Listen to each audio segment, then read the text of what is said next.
Yes, ma'am. Could you please, in 1 or 2 lines, introduce yourself, Miss Baji? Sure. My name is Anne Baji, and I work for the European Partnership for Democracy, a democracy support organization based in Belgium.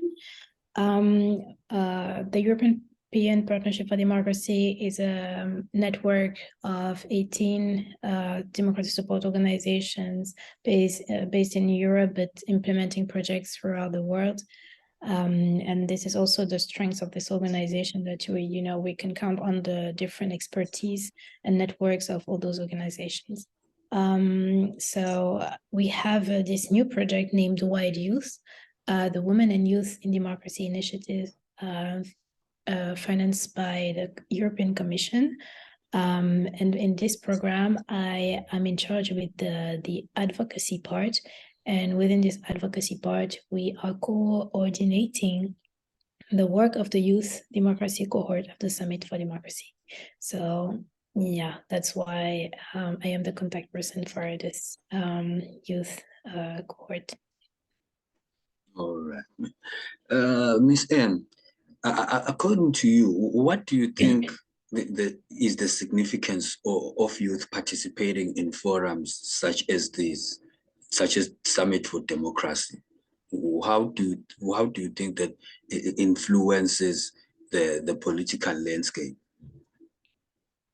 I think that is not optional. It is quite essential first for the, let's say, the future of democracy. If young people are interested, have a strong interest in democracy and want to be involved in it and want it to work, there are more chances for a regime or for democracy generally to live simply. Then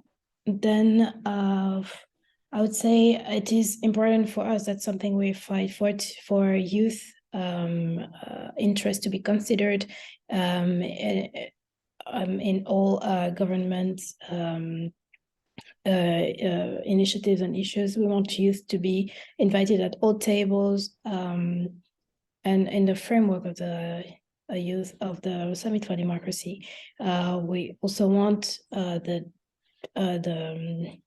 youth will be included in the different cohorts. So there are anti-corruption cohorts, and civic space cohort, gender cohort, and we want in those different topics to also bring the youth element to show that youth aren't just those people who aren't over themselves, not powerful enough, but still a strength and certainly not a problem, but the future and a strength to not neglect. Yeah. No, right. So when this cohort was formed, what were the aims? What were you really trying to achieve? Some of the biggest things you wanted to achieve, and how do you aim on achieving that? So the cohort was launched last September officially. So as you know, after the first Summit for Democracy in December 2021, a year of action was decreed by the organizers. And after this, the summit, many cohorts were launched. Anti-corruption, as I was saying, civic spaces, gender cohorts, and others. And ours was, let's say, in the priorities of the governments, youth wasn't very high, because after the first summit, they did not, they couldn't make a commitment. They made commitments, and only 6 countries took commitments towards youth. So it really encouraged all the people interested in youth participation to create a robust and dynamic cohort, gathering organizations and all governments from all continents. So it took a few months to create something and launch it last September. And the objectives are first to promote youth understanding of democratic principles. That's very important. And the proven link between a democracy and long-term stability and prosperity. We also envisage, we want to promote diversity and inclusion within youth groups and in the advocacy of youth issues. We bring support to young people and youth organizations in their efforts to assess democratic institutions and processes, and also advise on possible reforms. We also want to facilitate for young people and youth organizations, as well as youth movements, reimagining a more robust, inclusive, transparent, and accountable form of democracy. So those are the main objectives. And since we were launched a few months ago, we have already taken some steps. So with the next Summit for Democracy next week, we are planning to arrive with the 3 deliverables we have been working on. The first one is a menu of possible commitments that we have elaborated together with the different organizations. So it was not something just written by a few organizations from one country and imposed to everyone. No, it was an open document. So yeah, the propositions were really raw and, quite sincere. Like, it was just a reflect of the situation of the different countries. Some of those commitments are more, concern more some countries, and in others they are achieved for years. But the strength of this commitment, the strength of the interest of this document is to really to just be a mirror of reality, and it serves as a basis for our advocacy in the next years. We are also planning to give grants for the organizations that will help us advocate for better youth inclusion, and do some follow-up on the recommendations or the commitments on youth that were taken, that were made by some countries, and help at the implementation of those commitments. We have also worked on a handbook on youth engagement. This handbook will be officially presented next week at the occasion of the summit. It gathers 25 stories of 25 success stories from different organizations here and there in the world, on projects that succeeded or not succeeded so well at engaging, what were the lessons taken, and how to improve. And those are examples to show, to give visibility to those actions, and maybe inspire other organizations, countries, governments, etc., and whoever it interests, inspire and show good examples. The third one is the Global Youth Participation Index. We are working with different researchers, with a team of researchers, to gather data and evidence on youth participation in order to, in a few years, come back with some more data. We are aware that no index is perfect, right? The aim of this index is not to be absolutely perfect, and the reference, but we still want to do this work in the cohort, and we have an excellent team of researchers to do so. We have brainstormed a lot with the other members of the cohort. It's not just the work of some researchers. We have consulted different organizations on what they think that we should use as a methodology, what importance we could give to these or these themes or questions. So we try to make it as participative as possible. And I just want to mention that in the composition, let's say in the membership of the cohort, we have tried to be as international as possible. first to reflect that democracy is not a Western thing, a Western regime or Western values. It is a universal model. So we have organizations from all continents in the co-leadership group as well. We have governments and youth organizations are different types of organizations. In the co-leadership group, we have the European Commission, the governments of Nepal, the government of Ghana, the government of Costa Rica, the European Partnership for Democracy, the European Democracy Youth Network, and Africtivist, a Western African organization, and International IDEA. So yeah, we really wanted something diverse, and we are still open for applications, and the organizations that want to join are invited to apply on our website, youthdemocracycohort.org, and we're happy to welcome as many organizations as possible to help us advocate for better youth inclusion.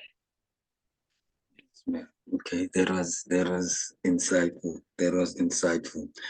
Ms. Bachi, it is common that platforms or forums such as the Summit for Democracy, by design, they are devised to be fertile ground for ideas. However, implementing these ideas becomes a totally different and demanding task, such that in some, if not most cases, implementation doesn't really occur, especially in developing countries. What, according to you, tends to stop the implementation of the resolution taken from summits like this? For me, there are different factors.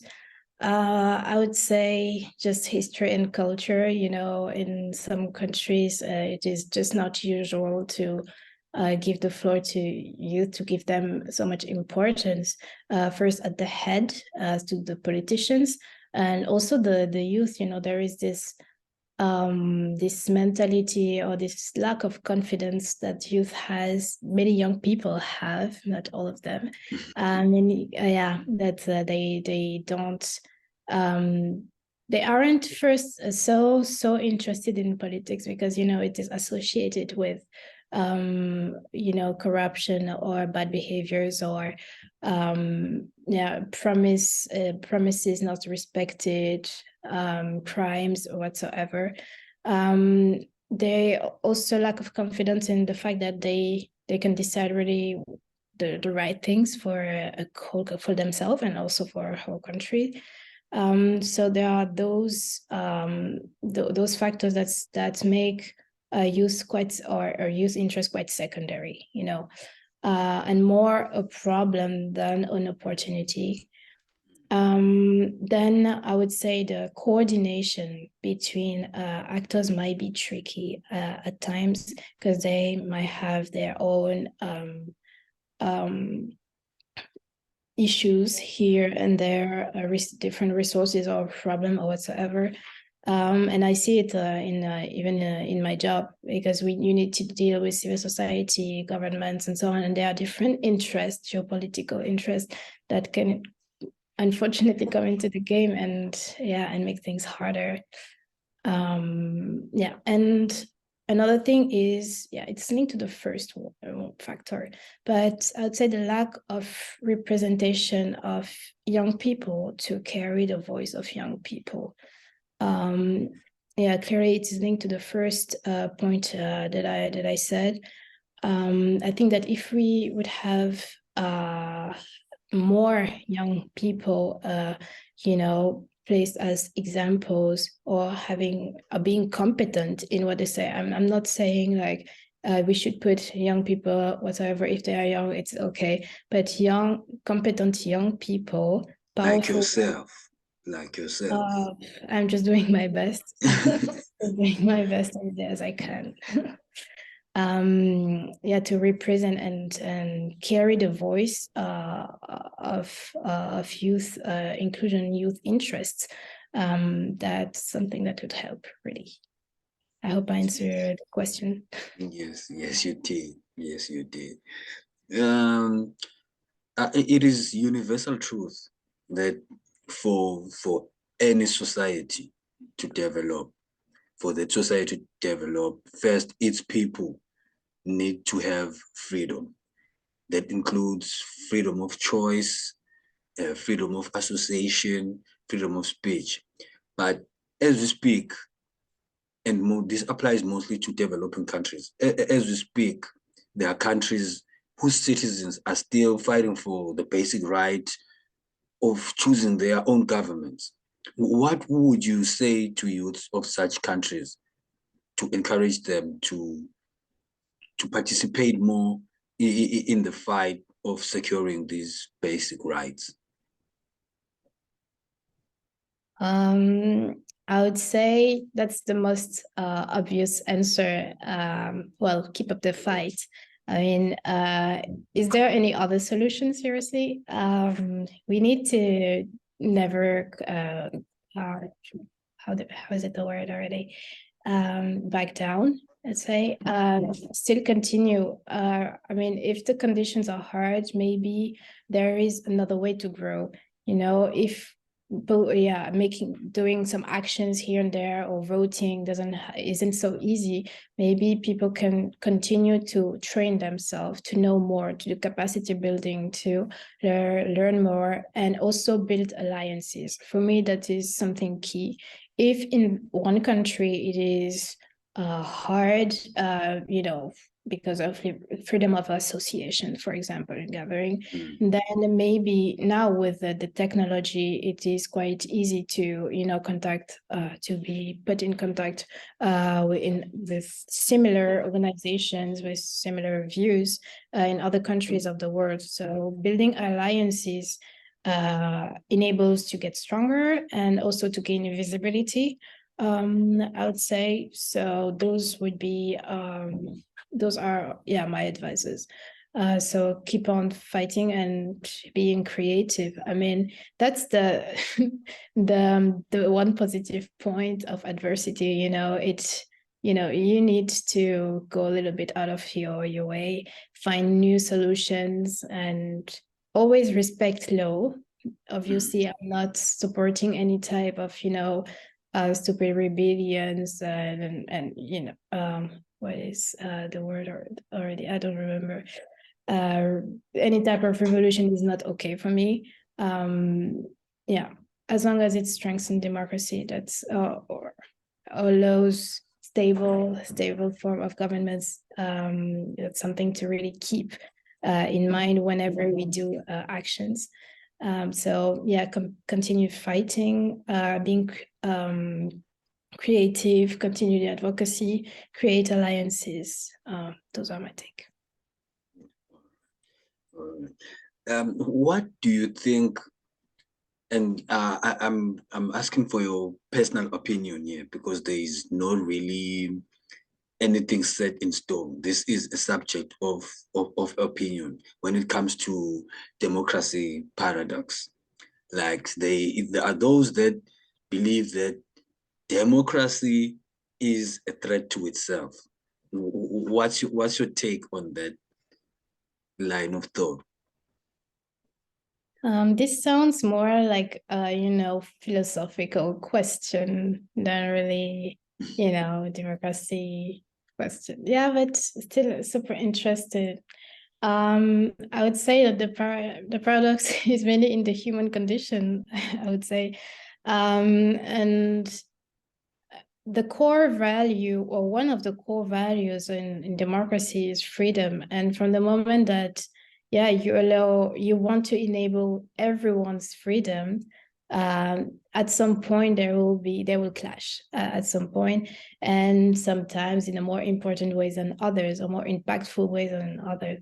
I think that it is just a part of it's constitutive of democracy, as it is for any other human institutions or it's part of human life. So for me, it's not so surprising that it's also part of democracy. And often we have this impression that democracy is something, that a perfect ideal that we need to achieve. But for me, I see it more as a process, that's something we are building on and still working on, and, improving it some way. And there is not just this ideal that everybody needs to achieve. Some cultures or countries or people or groups may have a slightly different understanding. I totally agree that this has limits and there are still common values. But yeah, if at some point freedom is I would say, correct me if I'm wrong, but it is still the core value in democracy, and if we all have freedoms, they will clash each other. It's a quite hard question, to be honest. I would ask it to some PhD student or doctor in political philosophy, Okay. or some university teacher. But yeah, you can do what you want with this, but I would not recommend you to publish this answer. Okay. Okay, Miss L. Lastly, before I let you go, Miss L, I know that you are an advocate for human rights and you are a proponent for inclusion and equality.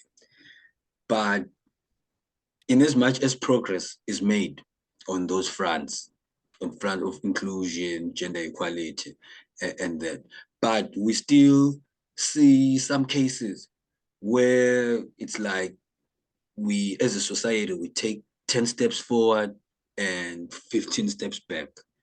I won't mention any names, but this week there's a country that um, passed the anti-homosexual bill of 2023. So my question is, does events or occurrences like that discourage you from what you do, or they give you the fuel to your fire when you see things like this still happening in 2023? Does it discourage you? Does it make you want to roll up your sleeves even more? Interesting question. I would say that humanly, maybe the first reaction is being, revolted and sadness, and there's pessimism also. But in another hand, the second reaction is quite quickly waking up, being positive, and seeing what we can actually do. I would say that it fuels the fire. This type of flow or reformation as others. I mean, there are other entorses that are made against democracy, basically regularly. Sorry. So I would say that it forces us to rethink maybe our position, to also be creative, as I was saying a few minutes ago. And this is also my personal opinion that the change happens also, the positive changes and improvement happens through adversity. In human history, when you have had difficult times or adversities or totalitarian regimes, you also have new ideas that came, and new forms of resistance or innovations that come. So there is one positive aspect of that.